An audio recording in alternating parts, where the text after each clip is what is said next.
Welcome, everyone, to the Marketing Innovation Conference. We have a special guest with us today. He is an expert in growth hacking, social selling, and he is a mover and shaker in the industry of social selling. And we're glad to have him here. I know clients have had superb experience working with him. So he is coming out to close out the session today for the conference. We're excited to have Matthew Castriota with us, a true trailblazer. He is going to share some great insights with us today. We've had a great conference, Matt, and you're going to bring in giving us details on how to really take their LinkedIn sales efforts to the next level. So thank you for being here. Yeah, absolutely. My pleasure, Stephen. So to get started, can you give us a little background? How did you get into social selling, expertise in LinkedIn, starting the company you have? How did you get started? How did you end up where you are now? I was actually, my background was in logistics. I was in logistics as a new customer salesperson, business development person, business sales enablement person for 10 years. For the first 5 years of that, I was making 200 phone calls a day, Monday through Friday. It was definitely a grind. Logistics one of the most competitive industries in the country, maybe in the world. There's 2 million MCs, over 2 million motor carrier numbers in the United States alone. It was a very competitive industry, but about 5 years in, I caught a break. Basically, Amazon grocery delivery had just come out, and I had an angle that I could use to get our family-owned firm into Walmart. And so what I did was I looked on LinkedIn. LinkedIn Sales Navigator had just come out, and I looked at everybody that was in Bentonville that worked at Walmart that had either logistics, transportation, trucking, sourcing, procurement, warehousing, distribution, supply chain, whether they were the VP, director, didn't matter. And there were about 5,000 of those contacts. I connected with them. And by the time I talked to Bob Welsh, the guy who was in charge of refrigerated transportation for Walmart Transportation at the time, I knew everything I needed to know about Walmart Transportation. Bob, I knew the guy above and below and beside him. I knew the person who had the job before him. So it was a very eye-opening experience. There wasn't like a tremendous. I mean, yes, our company was uniquely positioned because we were the number one freight brokerage for Publix at the time for produce. But other than that, that was basically the only angle that I had. That and connecting with all of the decision makers on LinkedIn. When we flew up to Bentonville, the feedback was that essentially, we knew everything we needed to say. We knew, the keywords we needed to say for that account.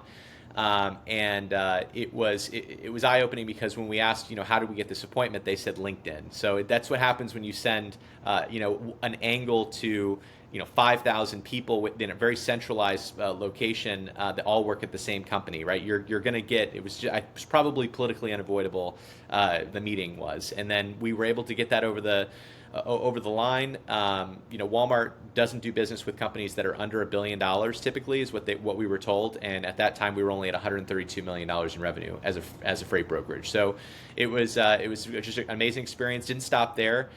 Personally, turned General Motors, Miller Coors, Emerson Electric. International Paper, Wegmans. I had a team of 6 people working for me. By the time I left 4 years later, we'd grown the company from 132 million to $500 million using LinkedIn and email to get a hold of customers. We found a really tight ICP that worked really well with LinkedIn Sales Navigator. And then when I left, I was like, I think I want to do the exact same thing for other people. And so I left and I started working with other people in supply chain and technology that service supply chain and service providers that service supply chain. In April of last year, I switched to artificial intelligence, AI software, and SaaS, and that's been just an amazing experience. Worked with a fintech company to help find them, how to, what their ICP is. Imagine trying to sell loans right now, right? That's a difficult thing. But this fintech provider happens to enable companies to essentially become their own lender. So one of the places that we were able to look up, like, just this is a for example client, right? ERC, SETC, tax professionals, they all that's where a lot of money is going from the U.S. government to individual and corporations' pockets. And so that's a place where if you're looking at someone who could maybe get a point or two by making that money go faster into the corporation or individual's pocket, that's where you would go. We were able to procure a list via LinkedIn Sales Navigator keyword search for keywords ERC, SETC, and tax professional. And we were able to take that, put that into a custom audience for LinkedIn's native ad platform, and we're getting $10 leads for basically an opportunity that could put $300,000 a year in profit, per client in my client's hands. So it's a great platform, and it's just an amazing. There's three ways to get an affinity. What are people reading? What are people searching? And then what are people saying? In B2B, one of the only places that you can find, what are people saying is in the keyword search. And so a lot of my career, Bless you. excuse me, in the past 2 years has been essentially determining what keywords work best for the affinities, and then taking those lists, those custom audience files, uploading them, creating a very specific direct response, like direct message campaign to elicit a response through their native ad platform, and then capitalizing on that platform's conversion. So that's a little bit about me. Yeah, no, that's great. You're a proven track record. You delivered for your own company. You expanded it, doing it for other companies.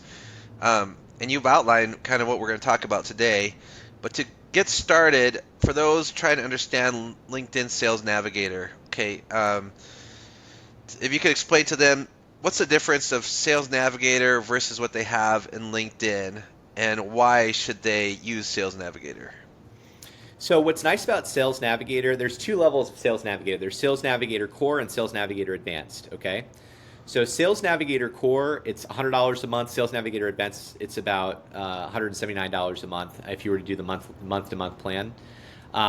What Sales Navigator Core allows you to do is it allows you to do a couple things that you can't do on regular LinkedIn. Number one, it allows you to do advanced search queries for targeting that you can't do with regular LinkedIn. Like you can't look at you can't combine keyword search for regular LinkedIn, for example, right? You can't look for people that are in particular groups so that you can go in and do certain group messaging for those people. You can't do a lot of things for core that basically it allows you to do more search queries, which are really important if you're trying to capture essentially the entire market of people that would be qualified to receive an offer from you for your custom audience campaign. So that's number one. And then for Sales Navigator Advanced, what's nice about that is that you can actually create account filters that you can upload. Like, so I have customers that tell me, "Hey Matt, like, can you target these specific companies for your outreach, or can you find these specific, can you find people that fit this particular criteria within these 3,000 companies?" And what we can do is we can create a custom account filter. We can upload that CSV, and then it allows us to basically search for decision makers within those specific companies. And then we take that data again and we use it as a custom audience for LinkedIn's native ad platform. And then also LinkedIn Sales Navigator Advanced has this thing called Smart Links. And what Smart Links are cool for is Smart Links allow you to actually see which person clicks on a link. So let's say you get 2,000 clicks on a link. If you make the link that they're clicking on the Smart Link, you can actually see which LinkedIn profiles to the person are clicking on that link. It's really great for enterprise sales. Because for high ticket enterprise sales, you want it. If you really, all I need to know is who has interest in this offer with this particular angle, and if I have that interest, if you combine it with, like, let's say, a video link or a PowerPoint, you can see how long people are spending looking at each individual thing. And so it will give you an idea of what their interest level is, so you can triage your outreach for your sales team based on that key metric. And that feature comes with Sales Navigator to check out how long they've been seeing the information. Yeah, so it comes with Sales. It comes with Sales Navigator Advanced, the $179 version. It's great for ad campaigns. Like, it's amazing because you can literally, like, if I'm doing the beauty of a native ad I think the reason why a lot of people get native ads on LinkedIn wrong is because they don't collect the right data. If you're doing big game hunting, it's not so much a problem if someone doesn't respond back to the ad if the number is big enough, right? Like, if I'm selling $100,000 things, it's not that big of a deal that someone didn't convert in that process of me sending them the ad. It's more important that I can see that they expressed interest, so that I know that they may be the qualified buyer for that particular product. Because so much of the time, it's the amount of time when you're doing outbound sales. You're trying to find who the right person is, and from that key piece of information with let's say Calendly links, you can figure out essentially what your conversion is from like the people that have actually clicked on that link to the time that they're converting to set up an appointment via Calendly, for example. And so that's what I love. That's why I love smart links. It's great for there's certain offers right now that are doing really well. Like, for example, cybersecurity. I have a cybersecurity offer that's doing really, really well. I also have any sort of startup investment opportunities, or people that are doing custom software development. Those are doing really, really well. Those are people that software, SaaS. You solve a specific problem. You want to know who the decision makers are. That's the bigger problem. Is who am I actually going to be selling to? You can actually create a profile if you can see the actual people, the human beings. And then your sales team doesn't have to just message them. They can also engage with content, and say, hey, like, I saw, comment on a post. Hey, I saw that you looked at our advertisement. If you have any questions, please feel free to let me know, and then send a quick message that way. So it's very powerful. And you jumped into this part of Sales Navigator, the finding your ideal customer profile. As you're helping them use the core features, and then getting into be able to tracking links, what suggestions do you have for customers? What are the steps to find their ideal customer profile? How do you walk them through that?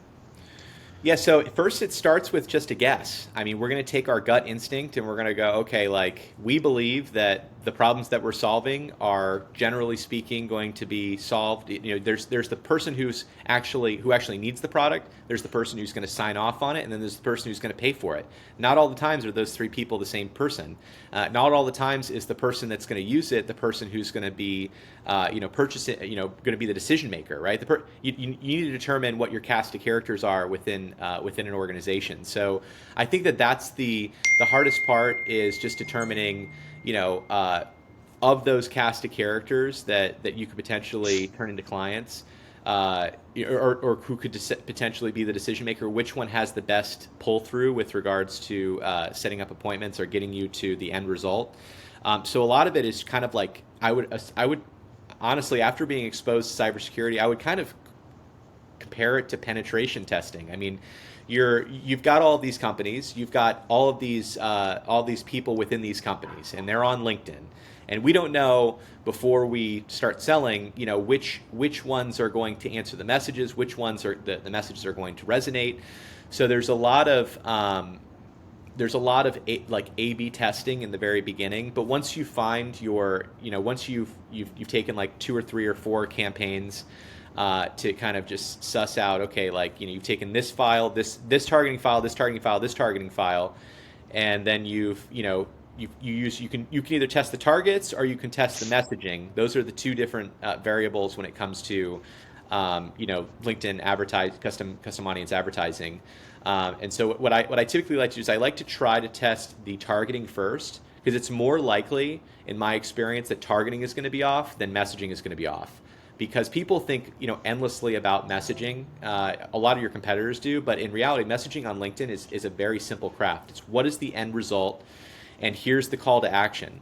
Because people are so busy that unless there's, I've taken kind of some lessons from my experience with my dating podcast and the YouTube videos that we put up. That part of YouTube, if you're talking about virality, is the fact that you want to talk about the end result first, right? And so applying that to LinkedIn, messaging, you want to just be like, listen, how would you like to know, if you're a dentist, how would you like to know about how my practice made an extra $350,000 a year attracting sleep apnea patients? Click here to join the webinar, right? Doctors, webinars are great because doctors like to ask lots of questions. The webinar is a great lead magnet because you can get the email, the phone number, and the person's information. They'll click on it. So you get a couple different layers of detail, right? You get the people that click on the smart link. Those are the people who click but don't convert, right? Then you get the people who convert to giving you their information at the webinar. Then you got people that actually show up to the webinar. Then you got people who close from the webinar, right? So you've got a tail of people that you can then follow up with in various different ways to get additional business. Like it. That helps out a lot. Now, what mistakes do you see people make as they're building out their ICPs? What are some common mistakes they do, and how do I you would address those? I would say that not being open-minded to keywords is probably the biggest mistake. I went, there was a data integrator that I worked with that we, for like 4 months, couldn't identify what his ICP was because we were focusing on title and not keyword. And we finally found out after doing a lot of A/B testing that the people that were the biggest push through were people that had SAP, ERP, or enterprise resource planning as keywords on their LinkedIn. And so that was eye opening. That was my first like aha moment on keywords, because it was just such a brutal experience trying to figure out how to target for that, for integrators, right? Like you would think that you would have someone who was maybe SAP as a keyword on their title, but the problem is that not everybody that is the decision maker for SAP or ERP systems it has that as a job title. Sometimes it's the CIO who might manage that decision, and he just has that as one of the things that he talks about on his LinkedIn. You wouldn't know that unless you were able to search that via the keyword search. That's great. So the finding the right ICP and using the keywords. How often do you revisit the ICP? What's your update it? What's your best practice for that? And you So said this one it's took 4 months. So what's how often do you iterate on that?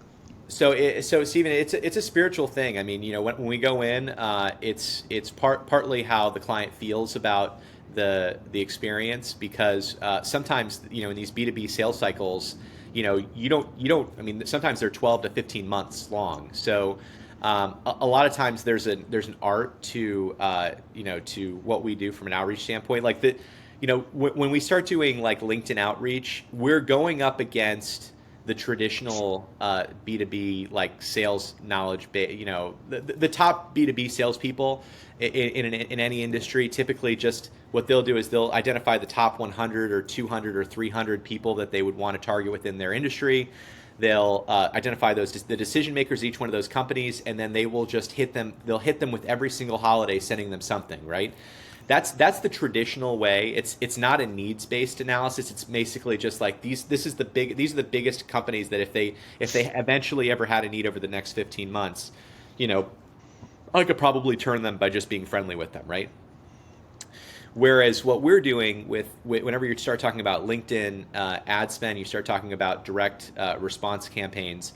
We're engaging in a pay for. We're trying to accelerate that process and get a hold of the decision makers faster when they have the need or when they have the inclination, when they are essentially magnetized towards that solution. So that's a different game. But either way, it's gonna, no matter what, new sales costs money for customers. Whether you're paying your top sales guy $750,000 a year in commissions because he sends out Christmas cards and creates good relationships with the prospects prior to the call, or whether you have a technology product that it's just is very high in demand, and you're just trying to scale as quickly as possible against your competitors. Those are two different thought processes. Artificial intelligence, AI, software, and SaaS, as like we progress through this kind of like technology revolution that we're going through. There's going to be more and more just a need to send out outreach as quickly to the people who need it the fastest, so that you can get there before your competitors get there. And so I do think that that's kind of the game. And then also, what's interesting about LinkedIn ads and LinkedIn in general right now is because of where the economy's at. It's never been cheaper for a direct response campaign on LinkedIn for a lot of keywords. I mean, I checked, I think checked like a couple weeks ago, and the CEO keyword, if you wanted to just market to CEOs in the United States, it was like 9 to 13 cents a direct message. So we're getting really, we're getting good costs. So if you have something that it's a technology solution, or it's cost saving technologies right now are doing great. Cost saving technologies and things that are lock, stock, and barrel going to help make people more money, like tax credits, etc. Those are things that that are going to do really, really well with LinkedIn ads right now. That's great. And I'll jump into LinkedIn ads here. But just next part is we talked about defining using Sales Navigator for multiple things, but defining your ICP, targeting them, how to find a good ICP with keywords. Now, you're a master at this. From people I know, that we're talking about LinkedIn groups. So tell us, how do you assess which LinkedIn groups you should target, and how do you do that? So LinkedIn for a long time was allowing people to go to the members page and click on the view more members, and then you would be able to just type in a name, and then message that person. It was really good, for a one-on-one, and then you can systemize it with VAs and have it done, manually still with, you can send a lot of them. It's one of the few tricks that was happening for a long period of time. It just changed yesterday that you're only able to send second touches, meaning that if you've messaged someone on group messaging, you should be able to send a second touch. That's something that happened last September. I don't think a lot of people pay attention to group messaging because it's hard to identify, who is who's important on a group, right? It's very possible to do, group messages, or it was prior to a couple days ago, from a first touch standpoint, and I'm assuming that they're going to, I'm assuming that it's some sort of like LinkedIn bug. It was a bug last time. It was down for about 20 days to be able to do first touches. But if it ever comes up again, it really is an amazing opportunity. And LinkedIn, for all the things that they do, I think that it's a great learning laboratory. To be able to test ICPs, because you can take you can join the groups, or you can identify which groups you need to join by doing a search query on Sales Navigator, and then you can see whatever the top groups are. You can join those groups, and then you can take those queries, and just have a team of people go in and message those people for you. So it's a powerful tool. It was cheaper than LinkedIn's ad platform. What's nice about LinkedIn's ad platform is that you're able to get you're able to only deliver the ads to people when they log in. If I were to send like messages through group messaging, I don't know if people are getting those when I'm not necessarily sending them to people that are like logged in or are going to log in anytime soon. But the beauty of it is that, yeah, you still get notifications on your phone if you were to send a group message, or at least that was the case 2 days ago. It's still the case for second touches if you know who you're messaging second touch wise on group via groups. What's the difference of the first? Is it that first and second touch? What does that mean? So the first touch is like, I haven't messaged you through the group message through the group members page before. That's a first touch. If I've messaged you through the group page before with one message and I send another message, that's a second touch. So second touch is, the connection between your profile and my profile is already made. If you were to try to go to your group member page right now and click on a random person to message, you may or may not be able to do that, depending on how old your profile is and other details that we don't really understand from outside of LinkedIn. But the hope is that LinkedIn continues to allow group messaging because it is such a powerful tool to be able to essentially sandbox what your ICP could be, so that you can then take that ICP and enrich that custom audience file and then pay them more money to actually market it through the LinkedIn's ad platform in a scalable way. Okay, so the most recent thing that they just released is unless I'm connected to you as a friend, I can't email you, message you on groups. No, no, no, no. So if I've already messaged you via the group, then I can message you again. This becomes more clear, like in my inbox. If I'm not, anybody who I've already messaged, I can message again if I want to. I just can't message someone for the first time through groups right now, currently. Oh, This you is can't do something. a first time message yet. Yeah, this happened last year as well for about 20 days. It's a big pain in the butt. I wish that LinkedIn didn't do it, but it's something that, I have a message in with them to figure out what the status of it is. But either way, it doesn't negate the fact that direct messages are incredibly powerful. And that the targeting via LinkedIn Sales Navigator is incredibly cost effective in order for you to get the best, clearest ICP. So no matter what, if you want to engage with LinkedIn's what's so amazing about LinkedIn is that everybody's using it. Everybody's using it to get news through COVID. It exploded because people lost their jobs. They had to go on LinkedIn and find a job, right? People had to work from home, so they weren't by their computer. They weren't by their phones. So one of the few places that people were still, the biggest single source of truth through COVID was LinkedIn. That was a large part of the reason why our company did so well through that period of time in new customer acquisition.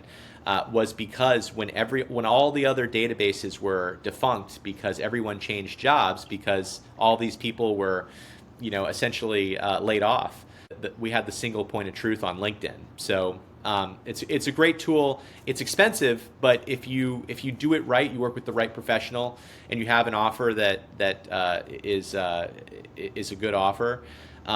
It's a great way to make money.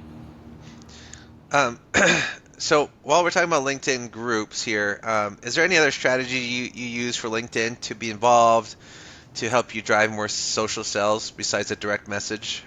Any other suggestions you have there? Um, so I would say that commenting on posts is effective. It's also effective. You have to be careful about it though, because if you pick the wrong post, let's say someone is engaged in hate speech, and you accidentally post, this was a good post. I'd love to have a conversation with you about selling XYZ. That's public and everybody sees it, and now it's going to cause a problem for you, your company, your brand, and may get you fired, right? So, but it is effective. It's essentially one of those slick tricks to get attention from clients. But I would say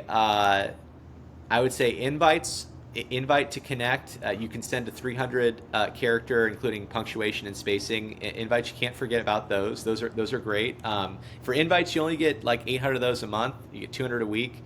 So you want to be slick with that. And then what's also nice, and a lot of people don't know this, but you can also send out 800 in-mails to open profiles, people with upgraded versions of LinkedIn every month per LinkedIn profile, which is amazing, because those are, you can send out 150, you can send up to 150, in a period of time. You get given 50 per month with a normal Sales Navigator membership, but people don't know that if people have an upgraded version of LinkedIn and it's open, they can actually message those people, and a lot of very important people have LinkedIn profiles that are open. Can you, and this is with the ads, you're mentioning ads, can you also send a message to everybody in the group with LinkedIn ad direct messages? Yes, you can target based on group. I would say that that's probably not the best way, because I think the way that groups are, the problem with groups is that there's a lot of marketers in those groups along with people who are in the interest. So I would say that unless, yeah, I would say that I haven't seen much utility in interest-based groups. I would say that the interest-based groups are, it's, I would say that you're better off just doing a keyword search instead of if you're going to do the custom audiences. But yes, you could target based on group, and that is possible with the LinkedIn ad platform. Okay. So groups are more for responding, interacting, and then direct messaging if you can, right? Yep. Uh, let's the perfect. Any other strategies on groups while we're here that you want to mention? Since this big change has caused a lot of challenges, I can see. But any other suggestions you have? Well, I think that it's probably a temporary thing, Stephen, with the groups. I think I would just continue to check in on it, or connect with me offline, and I can tell you the current status of it. But no matter what, it's there's a strategy. There's a strategy on LinkedIn, for your business. If you have something that is selling,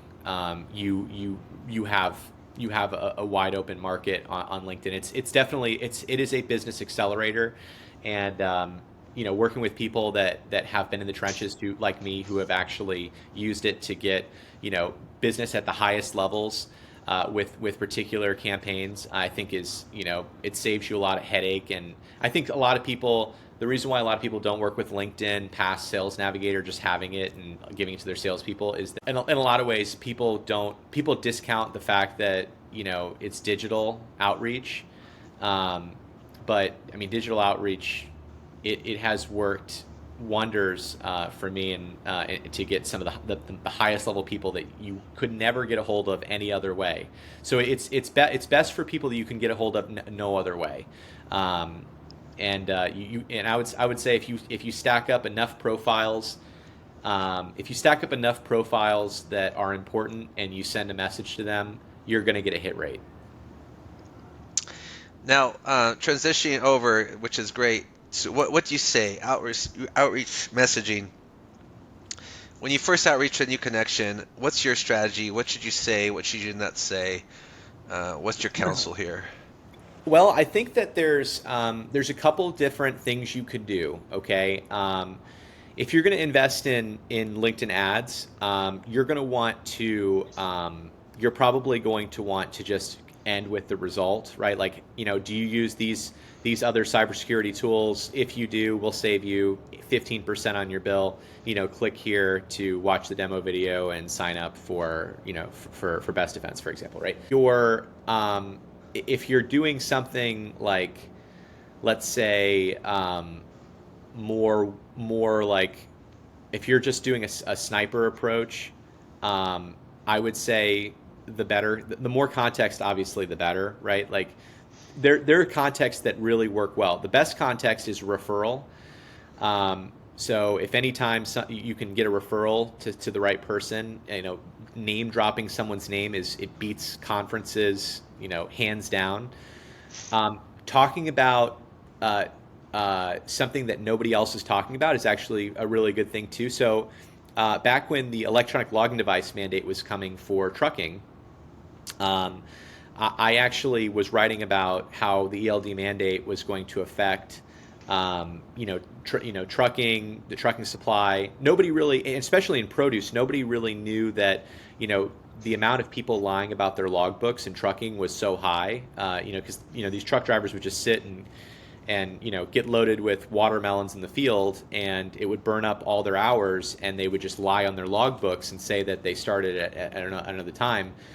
And now with electronic logging device mandate, where they had to have the logging devices in, all of a sudden a bunch of capacity left without any of these shippers even knowing. So I was positioned. I actually had like the second most read article of the year. I put the post. I had 11,000 views on it, and this is in trucking, right? So it's a very trucking specific thing, and so I would say, educating on something that nobody else knows about, that's great. That's a great way to get people interested. I had a BPO, that a business process outsource company, that our messaging was essentially, this company laid off a bunch of people in the Philippines, and these people are also looking for a job in the industry. If you know of anybody who's hiring, let us know. It got the best response rate. So like timely things like that, that if you can imagine like something you would say to someone and it would evoke an emotional reaction, like, these people are suffering, if there's anything you can do to help, that would be great. That's especially with regards to getting people jobs. Like if your business helps other people get jobs, and someone, a bunch of companies are laying people off, that is an example of how you can, that's another angle. Hey, like we're the fastest growing company here. We're rated top this, top that. Those are great things to say too. I work with one of the fastest growing PR companies in the country. It's actually where we film our dating podcast, Otter PR. Run a large chunk of their LinkedIn strategy for them, and being able to say that you're the number one is great. Being able to give away something for free is also great. So, lead magnets are great. If you can come up with a lead magnet, an actual lead magnet, if you are in the business of media, where you actually have channels that you can put things out on, if you have something that's essentially like maybe it's events, for example. You have something that you can give away. Maybe you have a sweepstakes or something. If you have some sort of lead magnet, that's the key. Webinars do great for doctors. Doctors like to ask a lot of questions. No surprise there, right? They're smart. Doctors, on different things. If you have something that would appeal to doctors, putting things in a webinar format, it makes a lot of sense. And a lot of doctors, believe it or not, they have LinkedIn. They go on every once in a while, and when they do, you want to be able to be there to send a message to them, because your alternative is a very expensive medical sales professional, right? Having to spend a lot of gas and time and donut money on trying to reach the right people, right? So, there are lots of different strategies, Stephen. I would say that I can understand why why I'm becoming more and more valuable in the marketplace today, because it's getting more and more expensive to market on LinkedIn. But it is it's an amazing place to be able to reach people. You'll reach people that you'll never be able to reach anywhere else. I can't say enough good things about LinkedIn. LinkedIn, hire me. I can help you consult with you. So yeah. Anyway, that's my And point. when you create messaging, you've given us some good principles of what to say, what could go viral. What are some common pitfalls when people create messaging that you would say, well, guys, I don't recommend you doing that?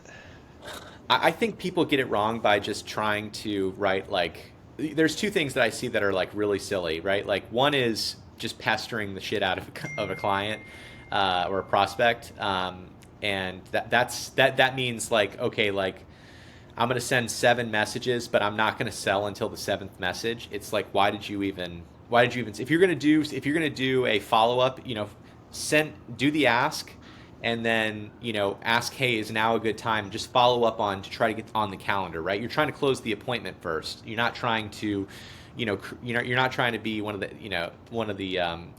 catfishers out there. There's a lot of whatever. There's hackers out there that will try to engage in personal message stuff that you don't want to be associated with. So that's one, and then the other is just too long, too personal.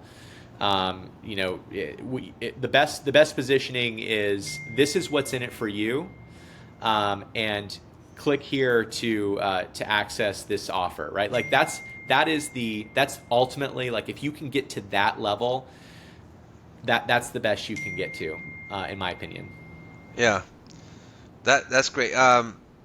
Message personalization at scale. What do you suggest? You got common message that you use over and over again, personalization. How important is that, and what tips do you have for people when they're personalizing? So I think that if you're going to personalize, for example, let's say you have a list of people who you know are going to go to a conference, okay? And before you go to the conference, you want to see if you can set up. This is very common, right? Like I get it all the time. Hey, can you set up a bunch of appointments for us to us going to the conference? Heck yes, I can. Get me all I need is the first name, last name, company name of the people that are going to the conference, and we can then upload that as a custom audience on LinkedIn and send them messages to see if we can get them to set up a conversation with us at the conference. That's great, and a lot of times the people that are going to the conferences they're active on LinkedIn. I mean, they're the marketing people, and they may be people that can connect you. They may not. They may also not be the decision makers too. Is the only drawback, right? Sometimes you'll just have the salespeople that be going to the conference as exhibitors. So it depends on what kind of list you've got. But I would say, my biggest hint for messaging is just to keep it short and try to close it on try to close for the appointment on the first message. That's a good one. I know we're coming close to the end here. I just one more question, and then I want to ask if you have any. Could you share any top strategies for converting LinkedIn interactions into real appointments? Right? How do you get them from the interaction to appointment? What is the best strategy you've seen that worked? Okay, so this is the age old question. What's it better to do? Is it better to knock on a door 7 times, or is it better to knock on 7 different doors, right? And I would say, like, high level, the best thing to do to get conversion is to talk to as many unique people with the best, shortest, what's in it for you message with the call to action. If I had, and this harkens back to my first days in sales, right? Where, you know, if you're just aggressive and hit numbers, you will be successful, right? So if you do one thing, make sure you ask for the business, and so I would say just be very short, brief, to the point in your messaging. If you're going to do direct messages on LinkedIn, I can't speak to the carousel ads or the just like the banner ads or any other ad type outside of direct messaging, because direct message is kind of my shtick. But I will say that just keeping it as short and sweet as possible with the what's in it for them is in my opinion is the best. And to finalize here, anything you want to say before we end that you would love to give advice to our audience that you haven't said already? Well, Steven, I want to thank you for having me on. I'm so excited and feel privileged to be able to add value to your audience. If they want to reach me, they can go to my website, castriatagrowthhacking.com, or just go to my LinkedIn, Matthew Castriata, and look me up, and then you can also book a call right off there. Amazing tool. It's something that a lot of people get wrong because they view it as incredibly expensive, which it can be if you dig in the wrong way. It's going to be a very expensive mistake. But it's incredibly valuable if you understand how to utilize it correctly. And I would say, I've turned over $100 million of new business via LinkedIn alone, just whether it's the context or whatever. And I've also matched millions and millions of dollars in investment with investors or opportunities to investors with opportunities. So it's great. It's great for people who want to get jobs. Even if you want to get a job, it's amazing. So I can't say enough good things about LinkedIn. And Stephen, it's been a pleasure being on your podcast. Matt, we've sat with an expert in LinkedIn who keeps up with the latest in the industry news, latest features of LinkedIn. We've heard all the way from define your ICP, tricks into define your ICP, what can groups do for you now, how to use direct messaging, to get to your right audience, what kind of content works, what doesn't work. I mean, you've really kind of up-leveled the LinkedIn social selling game for many people on listening today. I hope they reach out to you. Thank you for being part of this podcast at the conference. And to rounding it up, you did a great job rounding it up for everybody spoken today. So I appreciate that. Yeah, Thank you very absolutely. much. Absolutely, Stephen. Yeah, and let me know if you need anything else, and look forward to talking to you soon. I'll keep you up to date on the group message stuff too. Sounds great.